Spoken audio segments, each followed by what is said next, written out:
Yung marirecommend ko na mga helmet kasi nga updated na yung certification niya at sigurado ako matibay po siya pagdating sa mga ginagamit ng mga helmet sa pagmomotor.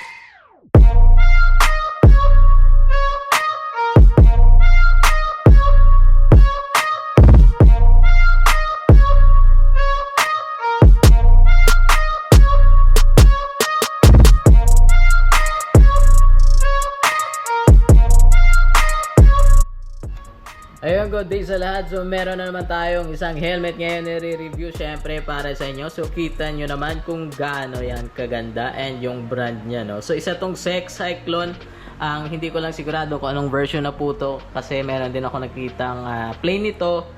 And syempre, yung mga graphics. Naka-review na din tayo nito pero hindi masyado maganda yung graphics. So ngayon, i-review natin ulit para makita nyo kung gaano kaganda and budget meal na helmet na marirecommend ko sa inyo. Sa mga bago dyan, please follow us and siguro subscribe nyo yung YouTube channel natin para mag-updated kayo. Kasi meron tayong magagandang helmet na i-review na paparating. Yan, sigurado akong na-miss nyo yung brand na yun. So, basta meron siyang features na wala sa ibang helmet. So abangan nyo yun. Siguro mga next video natin dadating na yun. Kasi in-order pa natin yun sa ibang ibang lugar, no. So excited na ako doon para i-review syempre para sa inyo. Para ma-share natin dito sa ating Facebook page, Cycle Speed Iloilo. Huwag kalimutang i-follow para maging updated kayo sa mga uploads natin, no. So balik tayo dito. Isa tong Sek Cyclone full face dual visor, merong spoiler sa likod and syempre updated yung kanyang shell, no. So ito yung marirecommend ko na mga helmet kasi nga updated na yung certification niya at sigurado ako matibay po siya pagdating sa mga ginagamit ng mga helmet sa pagmomotor, no. So yung iba kasi kahit hindi siya updated na mga kahit hindi siya certified na mga helmet, binibili pa rin, no? So wala tayong magagawa doon. Pero ang gusto ko lang ay malaman nyo kung gaano kaimportante yung certification na to, na alam ko na alam nyo din na alam nyo na kung ano yun. Basta tatalakay natin mamaya. So ayan, welcome again sa ating bagong video, sa mga bago natin dyan. And nga pala, doon sa mga nag-comment sa akin, sagutan ko yung mga katanungan nyo. Kung hindi man, sorry po. Yun lang kasi yung alam natin. So hindi tayo kung hindi natin nasasagot, it means hindi ko rin alam. So hindi naman lahat alam naman natin. So sa maabot ng makakaya natin or sa kaalaman natin ay sasagot din natin yan. So isa tong full face and meron siyang graphics, napakaganda, black and white, no. So napakaganda na kanyang design, pointed dito sa harap and sa likod naman ay minimal lang kanyang spoiler sa likod, no. So ito yung certification na sinasabi ko, ECR 22.06. Kapag yung helmet mo merong ganito, ECR 2205 or ECR 22.06, it means na pasado po siya sa pinakamabigat na test sa sa lahat ng helmet, kahit half face, modular or full.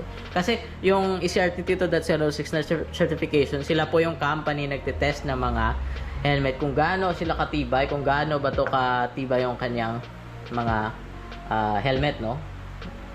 So isa yun sa mga kailangan natin tignan sa pagbibili ng helmet, kasi nga meron dyang mga helmet brand na hindi pa rin updated yung kanilang shell, no. So mostly yung iba 5 years ago na yung mga model na yung mga shell nila mga 5 years na, pero yung binabago doon yung mga kanilang mga design lang, yung mga drawing or mga graphics helmet, no. So alam ko siguro kasi marami akong nakita ngayon, kahit yung 2024 nila or 2020 upcoming 2025 nga, yung nakalagay doon wala pa rin ECR, and yung isang model nila ay merong ECR 22.05. So yung 2205 na ECR ay 5 years ago pa yon po na certification sa helmet. So mostly kasi yung mga entry level dito na helmet dito sa atin, yung mga local brand kagaya ng Spider,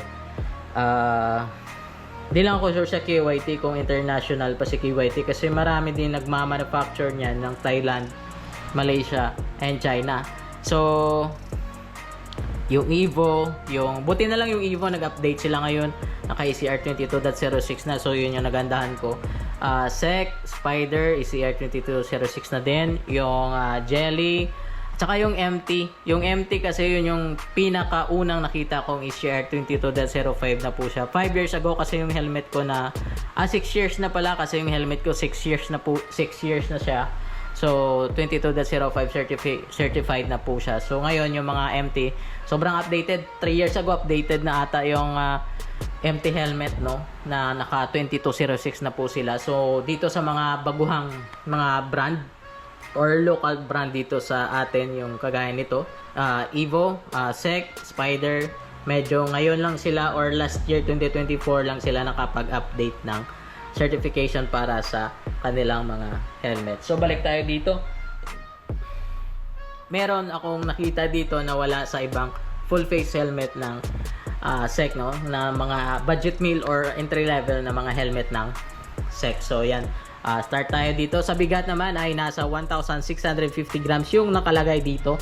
Size XL 61, 62. Pero yung bigat niya wala kasi tayong weighing scale dito. Pero kapag hawakan mo siya, parang 1,550 or 1.6 yung bigat niya. Kasi marami naman tayong helmet dito na meron din nakalagay kung gaano kabigat.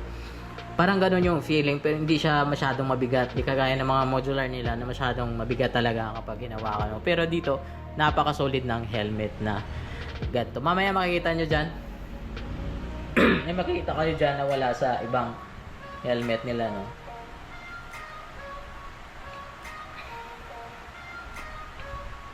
So ayan, pahigain natin. Siguro kunin natin sa stand para makita nyo yung sinasabi ko. Yun nga, no? So nga pala, dito sa harap ay may dalawang vents po siya. Ayan, pwedeng isa lang, pwedeng dalawa yung naka-open. So napakaganda na option yon sa isang helmet. Ganon din dito sa itaas. Meron din dalawang air vents dito or pasukan ng hangin. And syempre ganito yung looks niya. Wala po siyang minimal lock dito. Diretso agad open, pero medyo may mga part siya na matigas, no? Ayan. Ayan, 3 level. And hindi po siya tawag dito. Ayan. Yung switch na dito sa kanyang dual visor nandito sa gilid lang. Ayan, napaka-smooth ng kanyang switch and napakadali lang to i-switch compare doon sa review natin na pag ganyan, medyo mahirap. Sa kanya napaka-simple lang and reliable nga, no. So ayan yung looks niya. So close natin to para makita niyo yung sinasabi ko na kagandahan dito sa loob ng helmet na to. Ayan. So ayan, pahigayin natin, no, para makita nyo talaga. So medyo lapit natin. So ayan. Ano ba yung first na nakita nyo sa kanya or na-notice nyo sa kanya? So kasi ako, yung unang kita ko dito sa Sec Cyclone, yung curtain na to, yung parang extension dito sa kanyang paddings. Dapat ganito lang eh. Mostly kasi yung paddings ganito lang, oh. Yung kita nyo yung line na yan. Yan lang sana sa mga yan lang yung makikita nyo sa ibang excuse me, mga helmet paddings, no. So sa kanya medyo siya, nag-extend sila. Siguro mga hanggang dito. So mga 1 inch something, 1.1 inches kung hindi ako nagkakamali. Ang kagandahan ng curtain na to sa kanyang paddings ay kapag medyo dusty or medyo rough road yung mapupuntahan nyo or kapag naka-ride kayo sa mga lugar na medyo maalikabok, hindi siya madaling mapasukan kasi nga meron na siyang chain curtain dito and ganon din dito sa lieg, no. So hindi masyadong madudumihan yung sa lieg natin or mapapasukan sa loob ng alikabok, no. So plus point yon dito sa helmet na to.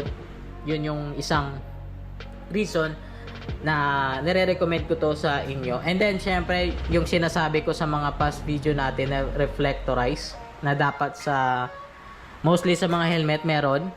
So sa kanya meron talaga siyang reflectorize dito katabi ng red stitching dito sa kanyang paddings. And syempre yung emergency pull and plus point to sa akin.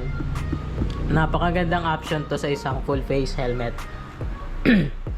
And syempre dahil latest to, intercom ready po siya, magkabilaan. And yung feeling pala, syempre hindi natin makakalimutan yung feeling kung gaano ka smooth.